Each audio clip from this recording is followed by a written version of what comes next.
পাক ভারত যুদ্ধ বাংলাদেশের জন্য ক্ষতি না মঙ্গল, ইতিবাচক না নেতিবাচক?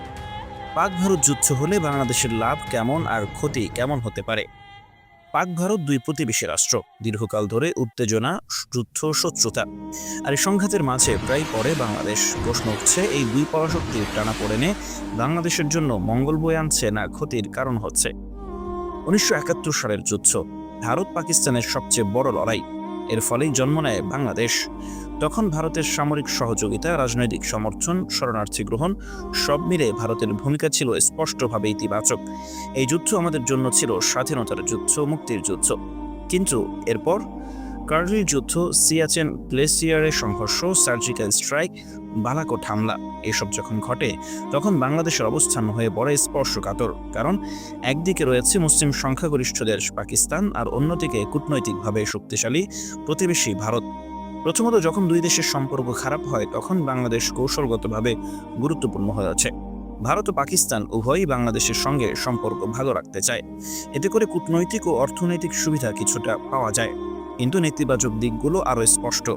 যুদ্ধ মানেই এই অঞ্চলে অস্থিরতা, সীমান্তে নিরাপত্তা জোরদার করতে হয়, ব্যবসা বাণিজ্য ব্যাহত হয়। পাকিস্তানের সঙ্গে সম্পর্ক খারাপ হলে ইসলামী দুনিয়ার একাংশে বাংলাদেশের অবস্থান দুর্বল হয়। আর ভারতের সঙ্গে উত্তেজনা থাকলে সীমান্ত হত্যা, নদীর পানি বন্টন, শুল্ক নীতি এসব প্রশ্নে আমরা চাপের মুখে পড়ি। প্রথমত, নদীর পানির সমস্যা। ভারত থেকে নেমে আসা 54টি আন্তঃসীমান্ত নদীর ওপর বাংলাদেশের জীবন জীবিকা নির্ভরশীল। অথচ গতকাল 7 মে 2025 ভারতীয় সংবাদ মাধ্যম এনডিটিভিতে প্রধানমন্ত্রী নরেন্দ্র মোদীর উদ্ধৃতি দিয়ে প্রকাশিত হয়েছে, ভারতের পানি আর আন্তর্জাতিক সীমান্ত পেরিয়ে অন্য কোনো দেশে যাবে না।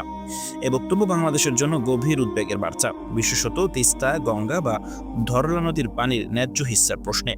দ্বিতীয়ত, সীমান্ত হত্যা।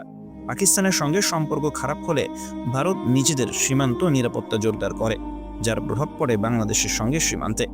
বিএসএফের গুলিতে বাংলাদেশি নাগরিক নিহত হওয়ার ঘটনা তখন আরও বেড়ে যায়। গত এক দশকে শতাধিক বাংলাদেশি প্রাণ হারিয়েছেন সীমান্তে। তৃতীয়ত, কূটনৈতিক ভারসাম্য হারানোর ঝুঁকি। পাকিস্তান মুসলিম বিশ্বের অংশ এবং পাকিস্তান বিরোধী অবস্থানে গেলে অনেক সময় বাংলাদেশ ইসলামী দুনিয়ার চাপের মুখে পড়ে। ওআইসি বা সৌদি ব্লকে অনেক সময় আমাদের কণ্ঠস্বর দুর্বল হয়ে যায়। চতুর্থত, বাণিজ্যিক ক্ষতি। যুদ্ধ হলে সীমান্ত বাণিজ্য বন্ধ হয়ে যায়, রপ্তানি আমদানিতে সমস্যা দেখা দেয়, ট্রানজিট রুট ঝুঁকিতে পড়ে, ভৌগোলিক অবস্থানের সুযোগ হুমকিতে পড়ে যায়। এই অবস্থায় আমাদের পণ্য বাজারজাত ও সরবরাহ ব্যবস্থা বিপর্যস্ত হয়ে পড়ে। যুদ্ধ মানেই সীমান্তে নজরদারি বাড়ানো, শরণার্থীর ঢল বা অনুপ্রবেশের শঙ্কা। যদি বড় পরিসরে যুদ্ধ শুরু হয়, ভারত বাংলাদেশের সঙ্গে লাগোয়া সীমান্ত অঞ্চল থেকে শরণার্থীদের ঢল নামতে পারে বাংলাদেশে। এই শরণার্থীর ঢল মানবিক সহানুভূতির বিষয় হলেও বাংলাদেশের জন্য এটি বড় বোঝা হয়ে দাঁড়াবে, কারণ এতে খাদ্য, আবাসন ও চিকিৎসা সংকট তৈরি হয়। স্থানীয় অর্থনীতি ও নিরাপত্তা ব্যবস্থা চাপের মুখে পড়ে। এছাড়া উগ্রবাদী গোষ্ঠীগুলো এই ধরনের সংকটকে ব্যবহার করে দেশে অস্থিরতা ছড়াতে চায়। 2014 সালে ভারতের সীমান্তবর্তী এলাকায় সংঘর্ষ চলাকালে একাধিক সন্ত্রাসী চক্রের সদস্য মেঘালয় ও পশ্চিমবঙ্গ সীমান্তে হয়ে বাংলাদেশে অনুপ্রবেশের চেষ্টা করে। এমন তথ্য তখনকার গোয়েন্দা রিপোর্টে উঠে আসে। এতে বাংলাদেশের অভ্যন্তরীণ নিরাপত্তার ঝুঁকির মুখে পড়ে। আন্তর্জাতিক মহলে বাংলাদেশের ভাবমূর্তি প্রশ্নের মুখে পড়ে, বিশেষ করে সন্ত্রাসীদের নিরাপদ আশ্রয় ইস্যুতে। সবশেষে, যুদ্ধ মানেই আশঙ্কা, দুশ্চিন্তা ও অর্থনৈতিক অনিশ্চয়তা। বিনিয়োগ কমে যায়, পর্যটন কমে, আর সাধারণ মানুষ পড়েন চাপের মুখে।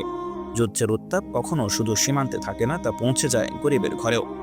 বিশ্লেষকরা বলছেন, বাংলাদেশের সবচেয়ে বড় চ্যালেঞ্জ হলো ভারসাম্য রক্ষা করা। ধর্ম, ভূরাজনীতি ও অর্থনীতি, এই তিনটি দিক নিয়েই বাংলাদেশকে ভাবতে হয়। তাই যে কোনো পাক ভারত যুদ্ধ শেষ পর্যন্ত আমাদের জন্য চাপই বাড়ায়।